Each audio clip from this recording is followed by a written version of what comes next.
Red Bull got the shock of their lives at the Singapore Grand Prix when none of the drivers were seen on the podium after the race. Not even the great Verstappen, and this is because 4 cars crossed the finish line before a Red Bull vehicle finally made an appearance. Many fans began to speculate that the winning streak might have come to an end, but did it really? After Singapore, Verstappen was back where he belonged, on the top podium. So what happened in Singapore? Let's look through the details. Red Bull had always known that the great RB19 was not the perfect fit for the street circuit of Singapore, because it wouldn't be able to run at its optimum height, and if it attempted to, it would lead to a lack of stability in corner entry. So during the summer break, they worked on a floor design that would boost their chances of performing well, and they couldn't wait to test it. On Friday, before the Singapore race, they brought in the updated floor for their car. But on testing it during the practice session, it didn't produce the desired result. In fact, it was worse, so they immediately reverted to the former design with hopes that their driver would make the most of it. Well, things turned out entirely differently, and they got the signs right from qualifying. For the first time in a very long time, since 2018 to be precise, neither Red Bull cars made the top 10 in qualifying. Verstappen could only manage to finish 11th, and it was all due to the car's poor braking behaviour. We got into qualifying, and the first big problem I had was that I couldn't brake late and hard because I would bottom out and it would unload the front tyres. On a street circuit, that is something that is very crucial, to be confident on the brakes and attack the corners. So I couldn't do that, and besides, also just the low speed corners, where I think we have been struggling the whole weekend. I just had no rear support. After qualifying, the Red Bull team immediately wheeled their cars to the garage to have their engineers fix all the errors. By Sunday morning, they had done all they could and hoped for the best, but that didn't happen. Max Verstappen tried his best, but he could only manage to emerge 5th in the race as their rivals Ferrari, McLaren and Mercedes were able to finish ahead of them. In fact, George Russell's little accident was the reason Verstappen finished 5th. He would have finished in 6th place. So what exactly went wrong? But before that, let's briefly discuss the outstanding performance of Carlos Sainz, the man who crossed the checkered line first. For anyone who watched the race, especially Ferrari fans, Carlos leading every session was such a beautiful sight. Especially because it's been so long Ferrari has even come close to winning. What makes it better for Carlos is that he's not normally regarded as the star driver of Ferrari, but his teammate, Charles Leclerc. After 15 races of watching one Red Bull team or the other crossing the checkered line first, that's if we're counting the races in just this season, it was so thrilling to see other teams fighting for first place. After the race, Carlos expressed how happy he was to have won the race. He explained that Singapore was the only opportunity they had to win the race, and he was extremely glad that they had made good use of the opportunity. We have to be extremely proud of the weekend that we put together.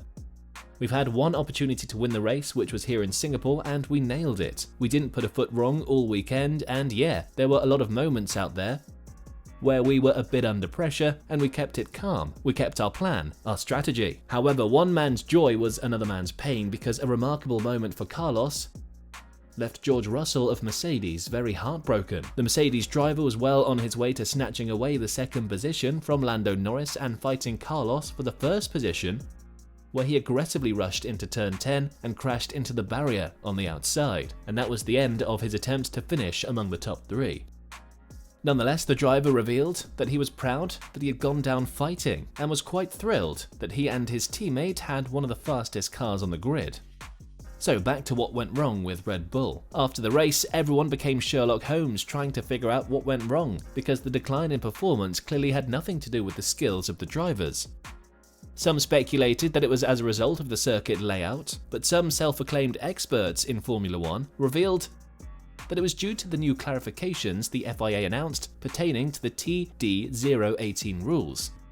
The TD018 rules are about the design and details of the aerodynamic components of the car, which would aid flexibility. This rule was created to ensure that no car had an edge over the other on the grid.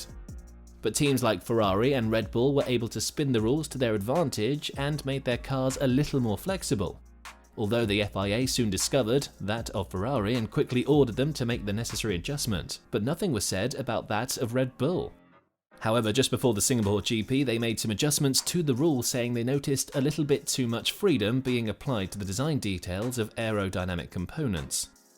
Although the governing body continuously stressed that the directive was not targeted at any team, some people really found it hard to believe and remained keen on the fact that the changes had been made to put Red Bull in check. So was it a mere coincidence? According to the Red Bull team's principal, Christian Horner, their performance in Singapore had nothing to do with the TD, and it was just due to the car not being very suitable for the track.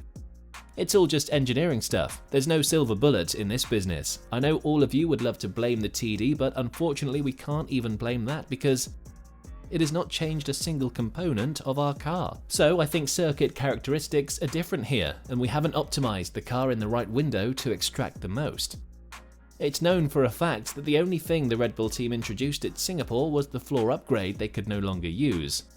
So there was no way they would have implemented the changes without it being more evident. One of Red Bull's strongest rivals, Mercedes, also attested to the fact that their decline in performance had nothing to do with the FIA's directive. The team's principal, Toto Wolff, said that it would only be smart to blame the TD if a similar trend was noticed in the next race, which is to be held in Japan.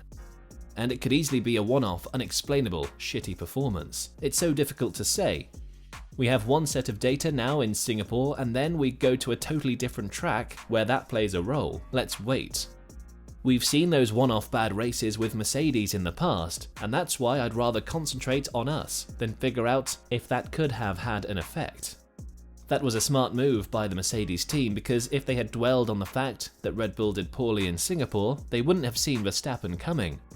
The Dutch driver had made it clear that the performance in Singapore was a one-off thing by winning every race that has been held since then. He won the Japanese Grand Prix by a wide gap, and Mercedes and Ferrari were far behind. And in Qatar, he finished in pole position, and there's a good chance he would finish first. In fact, he has won his third Drivers' Championship in a row even before the season ends. So it was definitely a one-off thing, and other teams should work on rectifying the issues with their car. They should also work on doing better in the coming season. Nonetheless, the race at Singapore was quite exciting because it was different from what we had been seeing all season, as teams that could only hassle for second position due to Verstappen's unwavering dominance were the ones fighting for the top 3 positions.